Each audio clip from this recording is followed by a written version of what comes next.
বিষ্ণুর কিন্তু টাকা পয়সা ছিল না জানেন, ছাগল চড়াতো, কাউবয়। রাসূল করিম সাল্লাল্লাহু আলাইহি সাল্লামকে এমন শব্দ দিয়ে তোমরা আহ্বান করবে না, এমন শব্দ প্রয়োগ করবে না যেটা সাধারণ মানুষের জন্য শব্দ প্রয়োগ করা হয়।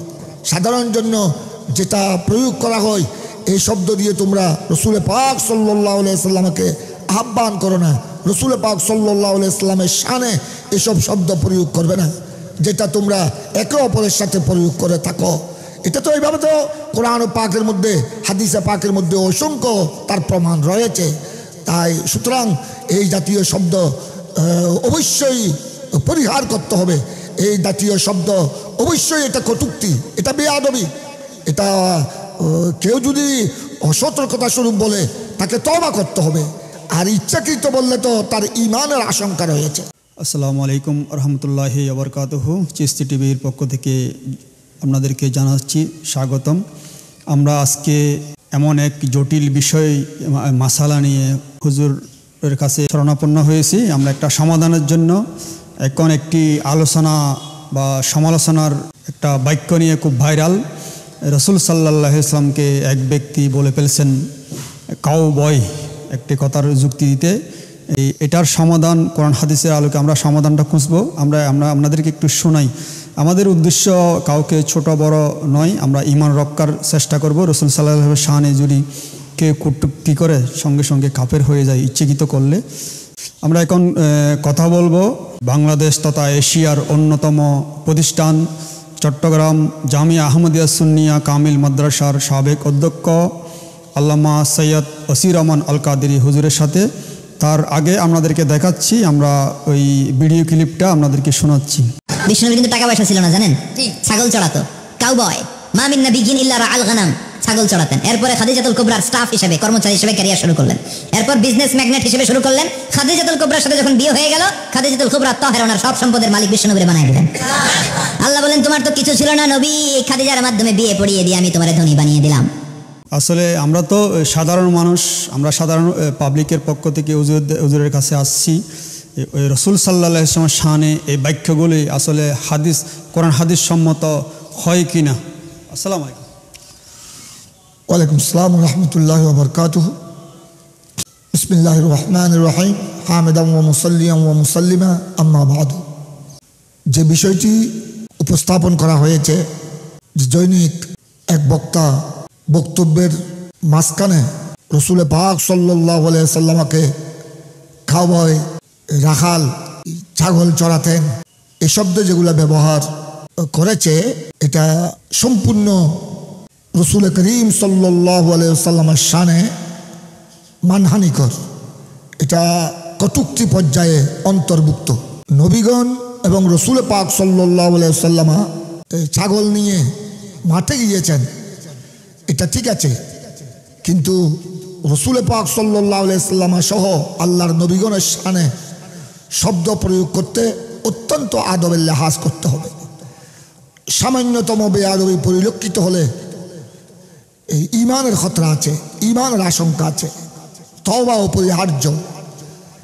এটা যেই হোক, এটা সাধারণ শিক্ষিত হোক, আলিম উলামা হোক, এটা ডক্টর, মাস্টার ডিগ্রিধারী, পিএইচডি ডিগ্রিধারী হোক, যেই হোক না কেন, এটা রাষ্ট্রপতি থেকে, রাষ্ট্রপ্রধান থেকে, একেবারে মন্ত্রী, মিনিস্টার, সচিব থেকে প্রত্যেকের জন্য এই মাসআলা অপরিহার্য, এটাকে অনুসরণ করা। যেমন আল্লাহ তাবারক তাআলা সব কিছুর খালেক। আল্লাহ রাব্বুল আলামিন আরশ, কুরসি, লৌহ, কলম, নবী, ওয়ালি, গাউস, কুতুব, আবদাল, মানব, দানব, চতুষ্পদ জন্তু সব কিছুর স্রষ্টা আল্লাহ। কিন্তু ফিক ফতোয়ার কিতাবের মধ্যে রয়েছে ফতোয়ায়ে হিন্দিয়া তথা আলমগীরি সহ, ফতোয়ায়ে রদ্দুল মুখতার সহ বিভিন্ন ফতোয়ার কিতাবে রয়েছে যে আল্লাহ তাবারক ওয়া তাআলাকে যদি কেউ শুধু বলে খালেকুল খিনজির, অর্থাৎ খিনজির, শুয়োরের স্রষ্টা, তো আল্লাহ, এটা আল্লাহর শানে বেয়াদবি হবে, এটা কটূক্তি হবে। আল্লাহ স্রষ্টা ঠিক আছে, কিন্তু একটা চতুষ্পদ জন্তুর মধ্যে সাধারণ একটা সৃষ্টি, ওইটাকে আল্লাহর দিকে সম্পর্কিত করে যদি কেউ খালেকুল খিনজির বলে, আল্লাহ তবারক ওয়া তাআলা শুয়োরের সৃষ্টি, শুয়োরের সৃষ্টিকারী, শুয়োরের স্রষ্টা, এটা আল্লাহ তবারক ওয়া তাআলার জাত পাকের সাথে, সত্তার সাথে কটূক্তি হবে বিদায় তার ঈমান ধ্বংস হয়ে যাবে। তদ্রূপ নবীগণের শানে এই সমস্ত রাখাল যে ছাগল ছাগল ছাগল চালিয়েছে, কাউবয়, কাউবয় তো হলো এটা গরুর ব্যাপারে, গরুর রাখাল। কিন্তু তখন আরব দেশে গরুর তেমন প্রচলন ছিল না, বর্তমানেও আরব দেশে গরুর প্রচলন কম। তো রাসূল পাক সাল্লাল্লাহু আলাইহি সাল্লাম এবং সকল নবীগণের শানে এভাবে বলতে হবে যে রাসূল পাক সাল্লাল্লাহু আলাইহি সাল্লাম এবং নবীগণ ছাগল নিয়ে মাঠে গিয়েছেন, ছাগলকে সময় দিয়েছেন, অর্থাৎ ওনারা প্রত্যেক সৃষ্টিকে দয়া করেছেন, প্রত্যেক সৃষ্টির প্রতি ওনাদের দয়া ছিল। ওনারা একটা যেন কেউ যেন এই পেশাকে যেন তুচ্ছ মনে না করে। আমাদের দেশের কত গরিব আছে, কত রাখাল আছে, কত সামান্য পেশায় যারা জড়িত, যেমন রিক্সাওয়ালা, কুলি মজুর, যেমন গরু ছাগলের রাখাল, এটাকে যেন কেউ তুচ্ছ মনে না করে। এরাও যে সম্মানের পাত্র, সেই জন্য নবীগণ এদেরকে নিয়ে ছাগল, ভেড়া, দুব্বা নিয়ে মাঠে গিয়েছেন, এদেরকে খেদমতের সুযোগ দিয়েছেন, সময় দিয়েছেন। এভাবে আদবের সাথে, শালীনতার সাথে শব্দ প্রয়োগ করতে হবে। এটাই হলো ঈমানের দাবি, এটাই কোরআন ও সুন্নাহর বিধান। যেহেতু কোরআনে পাকের মধ্যে বিভিন্ন সূরার মধ্যে রাসূল করিম সাল্লাল্লাহু আলাইহি ওয়াসাল্লামকে সর্বোচ্চ সম্মান প্রদর্শনের জন্য নির্দেশনা দেয়া হয়েছে মহান রব্বুল আলামিনের পক্ষ থেকে। এবং এটাও বলা হয়েছে যে রাসূল পাক সাল্লাল্লাহু আলাইহি ওয়াসাল্লামকে যদি সামান্যভাবে যদি কষ্ট দেয়া হয়, এই শব্দ প্রয়োগের মাধ্যমে বা কটূক্তির মাধ্যমে নানাভাবে সামান্যতম যদি কষ্ট দেয়া হয়, তার জন্য জাহান্নামের আযাব অবধারিত, তার জন্য কষ্টদায়ক আযাবের সংবাদ রয়েছে কোরআনে হাকিমের মধ্যে। তো সুতরাং এখানে এভাবে শব্দ প্রয়োগ করা, সাধারণ শব্দ এগুলা আল্লাহর নবীগণের শানে প্রয়োগ করা ইচ্ছাকৃত। বরং একজন আলেম দাবিদার হয়ে, একজন মৌলানা দাবি করে, ওয়াইস বক্তা দাবি করে এতটুকু জ্ঞানের পরিচয় না দেয়া, এতটুকু অভিজ্ঞতার পরিচয় না দেয়া, এটা তো অত্যন্ত বড় দুঃখজনক, বড় পরিতাপের বিষয়।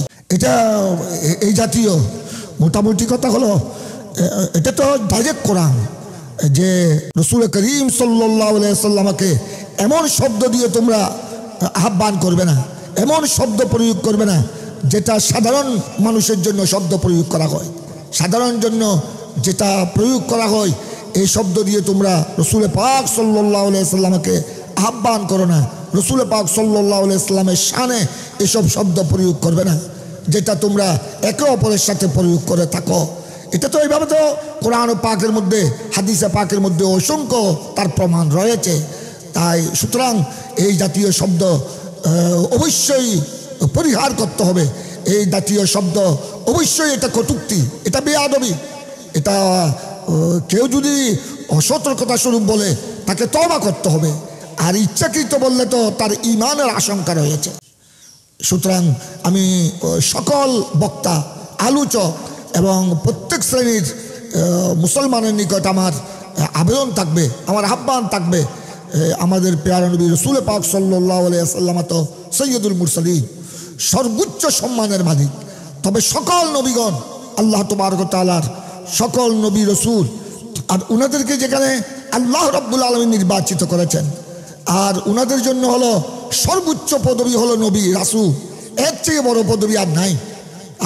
আল্লাহ যাদেরকে এত বড় সর্বোচ্চ পদবী দান করেছেন, আল্লাহ যাদেরকে নির্বাচিত করেছেন, রব্বুল আলামিন যাদেরকে অন্যতম বন্ধু হিসেবে, খলিল হিসেবে, খলিলুল্লাহ, সফিউল্লাহ, নজিউল্লাহ, নবীউল্লাহ, রুহুল্লাহ, কালিমুল্লাহ, এভাবে আল্লাহ তাবারক ওয়া তাআলা যাদেরকে সম্মানে, বিশাল সম্মানে সম্মানিত করেছেন, সুতরাং এদেরকে যদি উম্মত দাবিদার হয়ে, উম্মত হয়ে আমরা যদি এই শব্দ সাধারণ শব্দ ব্যবহার করি, তুচ্ছ তাচ্ছিল্যের সাথে কথা বলি যে তিনি খদিজার ঘরে কর্মচারী ছিলেন, তো অথচ এই শব্দগুলা কর্মচারী, রাখাল, খাওবয়, এগুলো তো সাধারণ ক্ষেত্রে সাধারণ মানুষের জন্য ব্যবহার করা হয়, কিন্তু তারপরেও কিন্তু সাধারণ মানুষের জন্য আমরা ব্যবহার করলে এই শব্দ নিয়ে তুচ্ছ তাচ্ছিল্য করা এটা সম্পূর্ণ হারাম। তো সুতরাং এই শব্দ এগুলা রসুল পাক সাল্লাল্লাহু আলাইহি ওয়াসাল্লামের শানে অত্যন্ত বড় কটূক্তিকর, বড় কষ্টদায়ক। হুজুর, আমরা যেটা জানি, আমরা শুনতে পারতেছি বিভিন্ন মাহফিলে, শুধু আমাদের রসুল সাল্লাল্লাহু আলাইহি ওয়াসাল্লাম হচ্ছে ইমামুল আম্বিয়া সৈয়দুল মুরসালিন। আমরা দেখতে পাচ্ছি এই বিভিন্ন নবীগণ কৃষিকাজ, এই কাঠমিস্ত্রি বা বিভিন্ন পেশায় মানুষকে শিক্ষা দেওয়ার জন্য করেছেন। আল্লাহ নাকি নিষেধ করেছেন ওই পেশা ধরে ওই নবীগণকে নাম ধরে ডাকার জন্য নিষেধ করেছেন। এটা কি? এটা আপনি যেটা বলেছেন এটা তো ইসলামী শরীয়তের বিধান।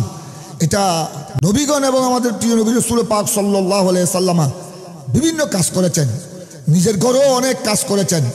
এটা এই ছাগল নিয়ে মাঠে গিয়েছেন, ছাগলকে ভেড়া দুব্বাকে সময় দিয়েছেন, এগুলি হলো হাটে গিয়েছেন, বাজারে গিয়েছেন, কেনাকাটা করেছেন, এটা আমাদেরকে শিক্ষা দেওয়ার জন্য, এবং যেন এই সমস্ত পেশা এগুলোকে যেন কেউ তুচ্ছ না করে, এবং এগুলোকে যেন কেউ একজন গরিব ছেলে রাখাল এদেরকে যেন কেউ হেও প্রতিপন্ন না করে, এগুলোকে যেন তুচ্ছ তাচ্ছিল্য না করে। সুতরাং এগুলো যেন যারা বর্তমানে এই গরিব যারা এই সমস্ত কাজ করছে, এটা তাদের জন্য তো একটা আশীর্বাদ হয়ে গেল, তাদের জন্য একটা সম্মানের সুযোগ হয়ে গেল যে আমি যে কাজটা করছি এটা আমার রসুল সাল্লাল্লাহু আলাইহি ওয়াসাল্লাম করেছেন। সুতরাং এটা তো আমার পেয়ারা নবীর সুন্নত, আমি এটাকে কেন তুচ্ছ তাচ্ছিল্য মনে করব? তো সুতরাং এসব শব্দ রসুল পাক সাল্লাল্লাহু আলাইহি ওয়াসাল্লামের ক্ষেত্রে এভাবে প্রয়োগ করা, এটা বচনভঙ্গি অনেক বিরাট ব্যাপার, কথাবার্তার সৌন্দর্য, ব্যবহারের একটা মাধুর্যতা, এটা অত্যন্ত এটা সাহিত্যিকতা, যাটাকে বলে তাহসিনুল ইবারা। এই জন্য আরবি সবচেয়ে সর্বশ্রেষ্ঠ ভাষা হলো সৌন্দর্যের দিক দিয়ে আরবি ভাষা, যেখানে রয়েছে ফাসাহাত, বালাগাত। তো প্রত্যেক ভাষার মধ্যে সৌন্দর্য রয়েছে, প্রত্যেক ভাষার মধ্যে একটা সাহিত্যিকতা রয়েছে, বচনভঙ্গি রয়েছে, কথাবার্তার সৌন্দর্য রয়েছে। তো এই সৌন্দর্যগুলি যদি আমরা আল্লাহর নবীগণের শানে, সৈয়দুল মুরসালিনের শানে যদি প্রয়োগ না করি, এটা তো বড় দুঃখজনক। এবং তাদের জন্য তো শরীয়তের দৃষ্টিতে, ইসলামী শরীয়তের বিধান মতে তাদের জন্য ওয়াজ করা হারাম হয়ে যাবে। এতটুকু পার্থক্য বিবেচনা যাদের মধ্যে নাই, এতটুকু জ্ঞান গরিমা যাদের মধ্যে আপনার নাই, কমতি, তাদের জন্য তো মাঠে ময়দানে কোরআন হাদিসের আলোচনা করা এটা তো হারাম হয়ে যাবে। সেজন্য যেমন আদম ও সফিউল্লাহ আলাইহিস সালাম, জান্নাতের মধ্যে ওনার ভুল হয়েছে, এটাকে বলতে হবে ইজতিহাদগত ভুল। নবীগণের যে বিচ্যুতি হয়েছে এটা হলো ইজতিহাদগত ভুল, এটা গুনাহ নয়, এটা গুনাহ নয়। সেই জন্য কেউ যদি ওটাকে কেন্দ্র করে যে জান্নাতে বেহেশতে আদম ও সফিউল্লাহ আলাইহিস সালাম তার স্ত্রী মা হাওয়াকে নিয়ে, আমাদের মা হাওয়াকে নিয়ে গুন্দুম ফল খেয়েছেন, উনি বিরাট গুনাহ করেছেন, এই জাতীয় উনাকে যদি গুনাহগার বলা হয় তখন তো ঈমান ধ্বংস হয়ে যাবে। এটা বলতে হবে যে এটা হযরত আদম ও সফিউল্লাহর এটা ইজতিহাদগত ভুল হয়েছে, এটাকে সম্মানের সাথে বলতে হবে। যেহেতু আল্লাহর নবী প্রত্যেক ব্যাপারে আল্লাহর নবীগণের ব্যাপারে কথা বলতে বড় হুঁশিয়ার। সুতরাং এই ব্যাপারে এমন কথা আমাদেরকে প্রয়োগ করতে হবে, এবং বিশেষ করে যারা ওয়াইজ, যারা বক্তা, যারা মুফতি, মুহাদ্দিস, আলিম, মুফাসসির, তাদেরকে তো প্রত্যেক কথার মধ্যে বড় সজাগ থাকতে হবে, বড় সতর্ক থাকতে হবে, যেন কোনো শব্দের দ্বারা বিয়াদবি হয়ে না যায়। তো সুতরাং আমি প্রত্যেক বক্তা, আলোচক, ওয়াইজ, আলেম, ইমাম, খতিবকে এই ব্যাপারে সজাগ দৃষ্টি প্রত্যেকের জন্য কামনা করছি, সতর্ক দৃষ্টি রাখার জন্য অনুরোধ করছি। হুজুর, আমরা শেষ পর্যায়ে আমরা একটা কথা হুজুর কাছ থেকে আরেকটা কথা জানতে চাইব। এই যেসব বক্তাগুলো এইসব রসুল সাল্লাহ সাল্লামকে নিয়ে কুটুক্তি করে, যুগে যুগে করে আসছে বা করতেছে, সামনে করবে। এখন তাদের দেখা যায় হুজুর কোটি কোটি ফলোয়ার ভক্ত আছেন, এই কথাগুলো অনেকে তাদের মানে এই শায়েকের ভুল ধারণা মানে এটা গ্রহণ করে আমাদের সাথে অনেক সময় কমেন্ট যুদ্ধে বাড়াবাড়ি করে, হুজুর ঠিক বলেছেন, হুজুর লেখাপড়া জানে। সাধারণ এই আমাদের মতো আমামের করণীয় কী হবে? এখানে যারা ফলোয়ার, যারা অনুসারী, তাদের মধ্যে আমি সুবিবেচনা কামনা করছি, তাদের মধ্যেও যেন তারাও যেন ইমানের ব্যাপারে মজবুত থাকে। যেহেতু ইবলিশ শয়তান তো মুআল্লিমুল মালাইকা ছিল, ইবলিশ শয়তান বড় আলিম, বড় পণ্ডিত, সে তো বড় আবেদ, লক্ষ লক্ষ বছর আল্লাহর ইবাদত করেছে, কিন্তু একমাত্র আদম ও সফিউল্লাহ আলাইহিস সালামের সাথে, আল্লাহর নবীর সাথে বেয়াদবি করার কারণে, কটূক্তি করার কারণে সে আজ ধ্বংস হয়ে গেছে, সে আবা ওয়াস্তাকবারা ওয়া কানা মিনাল কাফিরিন হয়ে গেছে। তো এভাবে যুগে যুগে নবীগণের শানে এভাবে কটূক্তি করা, তুচ্ছ তাচ্ছিল্য করা, এগুলি ইহুদি নসারাদের চরিত্র, এটা মক্কার কাফের মুশরিকের চরিত্র, এটা মদিনা শরীফের 1400 বছর পূর্বের মুনাফিকদের চরিত্র। এভাবে এগুলাই সমস্ত তুচ্ছ তাচ্ছিল্য করা, খুব নির্মমানের শব্দ প্রয়োগ করা, এটা তো সাহাবা ইকরামের চরিত্র নয়। সাহাবা ইকরাম রিদওয়ানুল্লাহ আলাইহিম আজমাইন আমার নবীকে কিভাবে মহব্বত করেছেন, সর্বোচ্চ মহব্বতের নিদর্শন প্রমাণ দিয়েছেন সাহাবা ইকরাম। তো সুতরাং আমাদেরকে সাহাবা ইকরাম, তাবেঈন, তবে তাবেঈন, ফুকাহা ইকরাম, মুহাদ্দিসিন হযরত, আউলিয়ায়ে কামিলিন, এদেরকে ফলো করতে হবে। এখানে আমরা বক্তাকে অনুসরণ করলে তো হবে না। হ্যাঁ, বক্তা যেগুলি ভালো কথা বলে, যেগুলা আল্লাহ রসুলের যেসব কথার দ্বারা, যেসব বয়ানের দ্বারা আল্লাহ রসুলের দিকে মানুষ ধাবিত হয়, যেটা কোরআন সুন্নাহ সম্মত, ইজমা কিয়াস সম্মত, এগুলোকে আমাদেরকে অনুসরণ করতে হবে। কিন্তু যে সমস্ত বক্তার বক্তব্যের মধ্যে যদি কটূক্তি প্রকাশ পায়, বেয়াদবি প্রকাশ পায়, অবশ্যই তা পরিহার করতে হবে। এগুলো যদি কেউ অনুসরণ করে, তখন ওই বক্তার যেই অপরাধ হয়েছে, বক্তা যেভাবে অপরাধী, তাকে না জেনে না বুঝে নিঃশর্তভাবে সমর্থন করলে সেও একে অপরাধী হয়ে যাবে। এটা যেহেতু আদব আর বেয়াদবির ব্যাপার, এখানে আদবের নাম হলো ঈমান আর বেয়াদবির নাম হলো কুফরি। যুগে যুগে এই কাফের মুশরিকরা, এই ফেরাউন, নমরুদ, হামান, সাদ্দাত, আবু জেহেল, আবু লাহাব, এরা তো কাফের হয়ে গেছে একমাত্র নবীগণের শানে বেয়াদবি করার কারণে। নবীগণের শানে বেয়াদবি করেছে, তুচ্ছ তাচ্ছিল্য করেছে, নবীগণের শানে যেমন ইচ্ছা তেমন তারা প্রয়োগ করেছে। তো সুতরাং এগুলো হলো নবীগণের শানে একেবারে সাধারণ শব্দ ব্যবহার করা, তুচ্ছ তাচ্ছিল্য শব্দ ব্যবহার করা, এগুলো তো কোনো ঈমানদারের চরিত্র নয়। সুতরাং এই ব্যাপারে সবাইকে সজাগ থাকতে হবে। আসুন, আমরা আসলে চিস্তি টিভি বিশেষ করে কারো পক্ষপাতিত্ব করে না। আমাদের আল্লাহর কসম, আমাদের তিল পরিমাণ কারো প্রতি ঘৃণা বসে আমরা কারো অ্যাটাক করি না। আমরা শাস্তি সর্বোচ্চ মানুষের যেটা ঈমান। আপনি 10 তলা, 20 তলা, 100 তলা বিল্ডিং পেলে কবরে চলে যেতে হবে। আপনি যদি ঈমান নিয়ে যেতে না পারেন, আপনার এই দুনিয়া কোনো সার্থক হবে না। আসুন আমরা মূল ঈমান, রাসূল সাল্লাল্লাহু আলাইহি ওয়াসাল্লামের মূল ঈমানের উপর আমরা মৃত্যুবরণ করার চেষ্টা করি। আমরা হুজুরের কাছ থেকে বিদায় নিব। ধন্যবাদ সবাইকে, সকলের প্রতি মোবারকবাদ।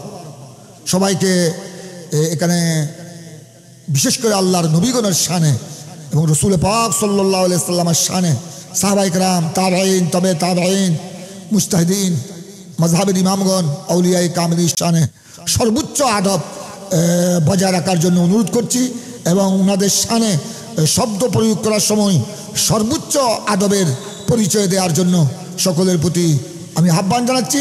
এটা জেনে রাখতে হবে, এটা ফরজ, এটা কোনো ওনাদের প্রতি সর্বোচ্চ আদব বজায় রাখা এটা মামুলি বিধান নয়, এটা ফরজ, এটা অপরিহার্য বিষয়।